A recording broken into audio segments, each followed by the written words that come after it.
La estequiometría es el cálculo de las relaciones cuantitativas entre reactantes, o también conocidos como reactivos, y producidos en el transcurso de una reacción química. Esas relaciones se pueden deducir a partir de la teoría atómica. La estequiometría es la ciencia que mide las proporciones cuantitativas o relaciones de masa de los elementos químicos que están aplicados o implicados dentro del mismo. En una reacción química se observa una modificación de las sustancias representantes. Los reactivos se consumen para dar lugar a los productos de escala microscópica y la reacción química es modificada de los enlaces entre átomos por desplazamiento de electrones. Unos enlaces se rompen y forman otros, pero los átomos implicados se conservan. Eso se lo llamamos ley de conservación de la masa, que aplican dos leyes siguientes: la conservación del número de átomos de cada elemento químico y la conservación de la carga total. Las relaciones estequiométricas entre las cantidades de reactivos consumidos y productos formados dependen directamente de estas leyes de conservación y están determinadas en la ecuación ajustada de la reacción.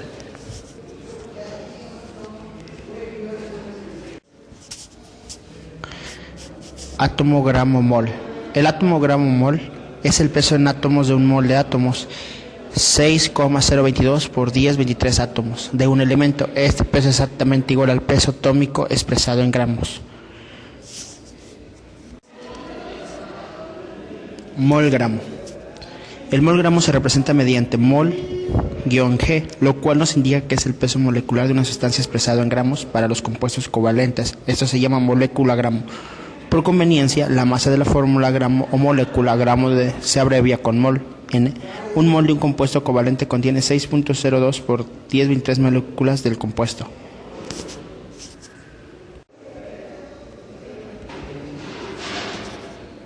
Volumen molecular. A partir de lo mencionado por la ley de Avogadro, se desprende que el mol de un gas siempre ocupa el mismo volumen cuando se mantienen las condiciones de temperatura y presión. El volumen molar normal de las sustancias gaseosas es 22,4 litros, estimado con la temperatura de 0 grados centígrados y una presión atmosférica a 1. Esto ocurre en todo gas ideal. Los gases ideales, también conocidos con el nombre de gases perfectos, responden a la ley según la cual las partículas que forman el gas no se atraen ni se repelen entre ellas, y cuando chocan lo hacen de forma perfectamente elástica.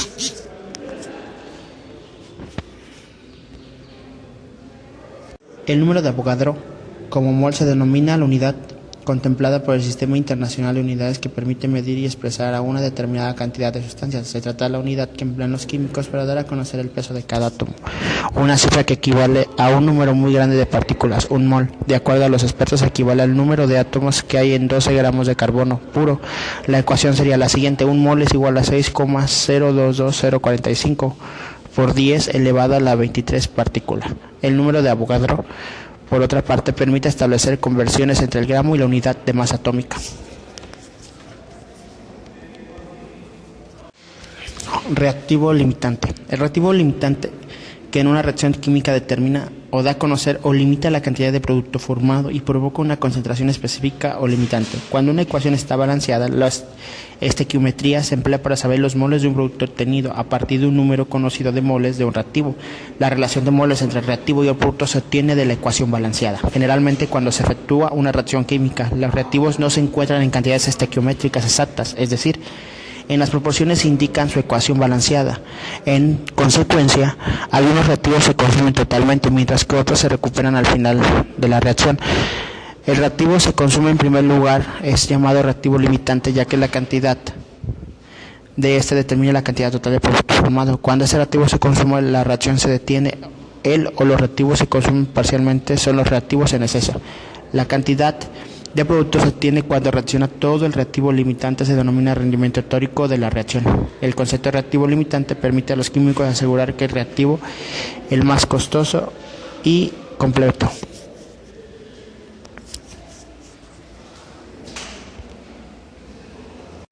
Reactivo en exceso. Cuando colocamos el elemento de los compuestos para reacciones químicas entre sí, lo usamos al colocar la cantidad exacta de uno de los reactivos y colocar una propiedad de las aminas. El reactivo que se consume por completo es llamado reactivo limitante, por el que se determina la cantidad de producto que se produce en la reacción. Cuando los reactivos limitantes se consume, la reacción se detiene. El reactivo que no reacciona completamente, sino que sobra, es denominado reactivo en exceso. Si tenemos cierta cantidad de dos elementos o compuestos diferentes para producir una reacción química, podemos saber con anticipación cuál será el reactivo limitante y cuál el reactivo en exceso. Realizar algunos cálculos basados en la ecuación química ajustada. Amo la tecnología. Rendimiento de una reacción. Cuando dos elementos o compuestos reaccionan químicamente entre sí para formar productos, muchas veces la reacción no es completa, es decir, los reactivos se consumen totalmente o no toda la cantidad de reactivo limitada reacciona para formar productos. Se le llama rendimiento químico o la relación entre la cantidad de producto obtenido realmente a la reacción y a la cantidad máxima de producto que se podrá haber obtenido si los reactivos se hubieran consumido completamente.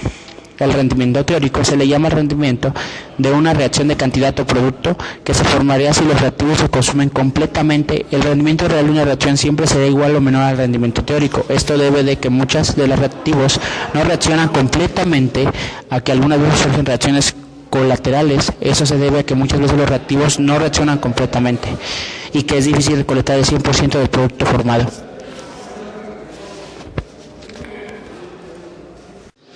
Electroquímica. Es la rama de la química que estudia la transformación entre la energía eléctrica y la energía química. En otras palabras, las reacciones químicas que se dan en la interfaz de un conductor eléctrico llamado electrodo, que puede ser un metal o un semiconductor, y un conductor iónico que también es importante en el mundo. El electrolito, pudiendo ser una disolución y en algunos casos especiales, un sólido. Si las reacciones químicas son provocadas por diferencia de potencias aplicadas terminalmente, se hace referencia a la electrolisis. En cambio, la diferencia de potencia eléctrica, crear una consecuencia de reacción química, se conoce como un acumulador de energía eléctrica, también llamado batería o celda galvánica. Las reacciones químicas donde se produce una transferencia de electrones entre moléculas se conocen como reacción redox, y simplicidad de la reactiva química es vital. Mediante este tipo de reacciones se llevan a cabo los procesos que generan electricidad, o en caso contrario se producidas como secuencia de ella. En general, la electroquímica se estudia las situaciones donde las reacciones a la oxidación y a la reducción encontradas separadas físicamente o temporalmente se encuentran en un entorno conectado en un circuito eléctrico. Este último es el motivo del estudio de la química analítica, de una subdisciplina conocida como análisis potencioquímico.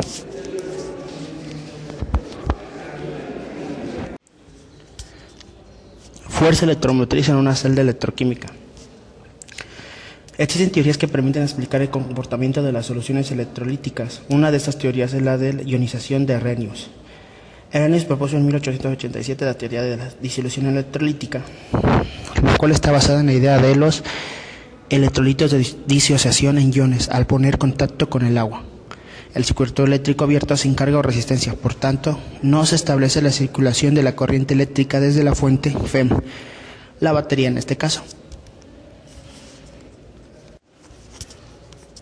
La electrodeposición es un tratamiento electroquímico donde se apegan los cationes metálicos contenidos en una solución acuosa para ser sedimentados sobre un objeto conductor creando una capa. El tratamiento utiliza una corriente eléctrica para reducir sobre la extensión del cátodo los cationes contenidos en una solución acuosa. Al ser reducidos los cationes precipitados sobre la extensión creando una película fina, al espesor deberá de ver varios vectores.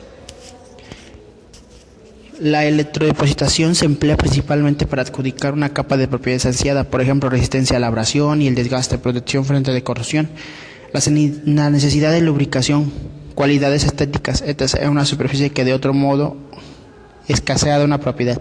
Otra aplicación de la electrodepositación es recrecer el ascensor de las especies desgastadas. Asimismo, las especies mediante un cromo duro. Su función principal es el antagónico al de una celda galvánica, que se utiliza una reacción redox para obtener una corriente eléctrica. La pieza que se desea cubrir se utiliza en el cátodo de circuito, mientras que el anodo es el metal con el que se desea cubrir la pieza. El metal del anodo se va consumiendo, reponiendo y depositado en otros procesos de electrodepositación donde se emplea un anodo no consumible como los del plomo o grafito. Los iones de metal que se depositan deben ser periódicamente repuestos en el baño mediante que se extrae la solución.